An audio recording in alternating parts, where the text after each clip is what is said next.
ചെറുതാകാൻ എത്ര വളരേണം, ഇത്ര സ്നേഹിക്കാൻ എന്തു വേണം, ഇത്ര ചെറുതാകാൻ എത്ര വളരേണം, ഇത്ര സ്നേഹിക്കാൻ എന്തു വേണം. സൂപ്പർ സ്റ്റാർ സിംഗർ സീസൺ 3 വേദിയുടെയും ദക്ഷിണേന്ത്യയുടെയും ചരിത്രം തിരുത്തിക്കുറിച്ച ആവിർഭവിൻ്റെ ഐതിഹാസിക വിജയം ലോകമെമ്പാടും ആഘോഷമാക്കിയിരിക്കുകയാണ്. ഹിന്ദിയിലും മലയാളത്തിലുമായുള്ള ഇൻ്റർവ്യൂകളും അനുമോദന ചടങ്ങുകളും അഭിനന്ദന പ്രവാഹങ്ങളുമൊക്കെയായി തിരക്കിലാണ് താരം.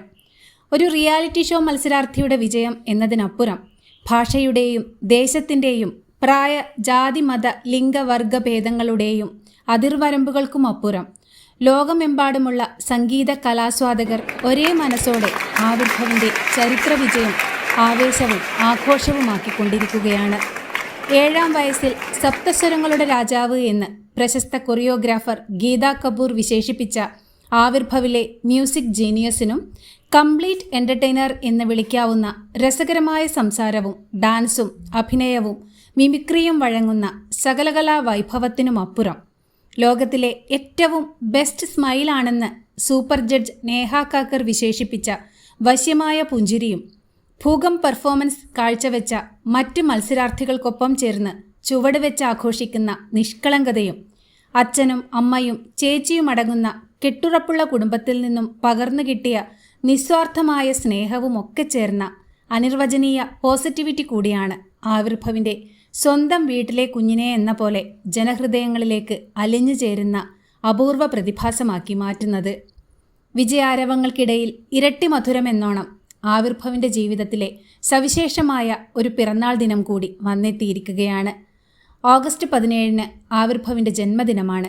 അഭിമാനകരമായ ഒട്ടേറെ നാഴികക്കല്ലുകൾ ഭാവിയിലും സൃഷ്ടിക്കാൻ സാധിക്കട്ടെ എന്ന ഭാവുകങ്ങളോടെ ജന്മദിനാശംസകൾ നേർന്നുകൊണ്ട് വളരെ ചെറുപ്പം മുതലേ ആവിർഭവിലെ സകലകലാ വൈഭവം തുളുമ്പുന്ന അത്ഭുത പ്രതിഭയുടെ മിന്നലാട്ടങ്ങൾ പ്രകടമാക്കുന്ന ചില അപൂർവ മാന്ത്രിക നിമിഷങ്ങൾ അനുഭവിച്ചറിയാം.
മാളവികലജ്ജല